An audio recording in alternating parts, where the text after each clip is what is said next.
अब हम देखते हैं कि रिएक्ट जो है ये एक लाइब्रेरी है या एक फ्रेमवर्क है। तो रिएक्ट जो है ये एक लाइब्रेरी है। React is not exactly a framework, the framework is a complete solution. Everything you need to make your application is built in a framework usually want you to code everything a certain way. जो framework होता है ये इसमें एक complete solution होता है, इसमें आप हर तरह की चीज़ें बना सकते हैं। लेकिन लाइब्रेरी ये थोड़ी सी महदूद होती है, लेकिन रिएक्ट लाइब्रेरी महदूद नहीं है। रिएक्ट जो है एक लाइब्रेरी है, लेकिन ये एक फ्रेमवर्क की तरह काम करती है।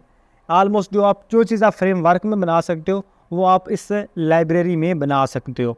इसका मतलब क्या है कि the framework is complete solution, everything you need to make your application is built a framework usually want you to code everything a certain way. Framework कहता है कि आपने एक जो कोड लिखना है फ्रेमवर्क का, वो आपने एक सर्टन वे में लिखना है, एक अलग तरीके से लिखना है।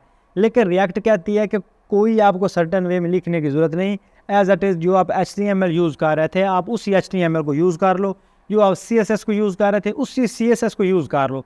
कोई आपको एक्स्ट्रा चीज़ें लगाने की ज़रूरत नहीं है और आपको हम फ्रेमवर्क से भी अच्छा रिज़ल्ट देंगे।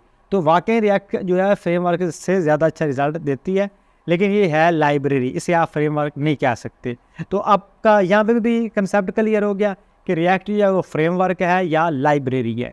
तो अब ये जो मेन इसके बेसिक टॉपिक्स थे वो हमने कवर कर लिए, इसको अब इसकी ज़्यादा डिटेल में जाने की ज़रूरत नहीं है। बस इतना का आपको पता हो कि रिएक्ट के जो बेसिक है, जो उसका फंडामेंटल है, उसका फंडामेंटल उसकी बुनियाद है UI क्रिएट करना। और ये एक लाइब्रेरी है जिसमें हमें जो कोड है वो अलग से नहीं लिखना पड़ता, वही हम HTML कोड यूज़ कर रहे होते हैं और वही हम CSS का कोड इस्तेमाल कर रहे होते हैं और एक खूबसूरत सा इंटरफेस बना लेते हैं।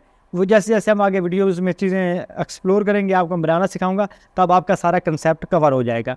तो आपका रिएक्ट फंडामेंटल भी हो गया, रिएक्ट फ्रेमवर्क और लाइब्रेरी ये भी हो गया। अब नेक्स्ट हम रिएक्ट को स्टार्ट करते हैं।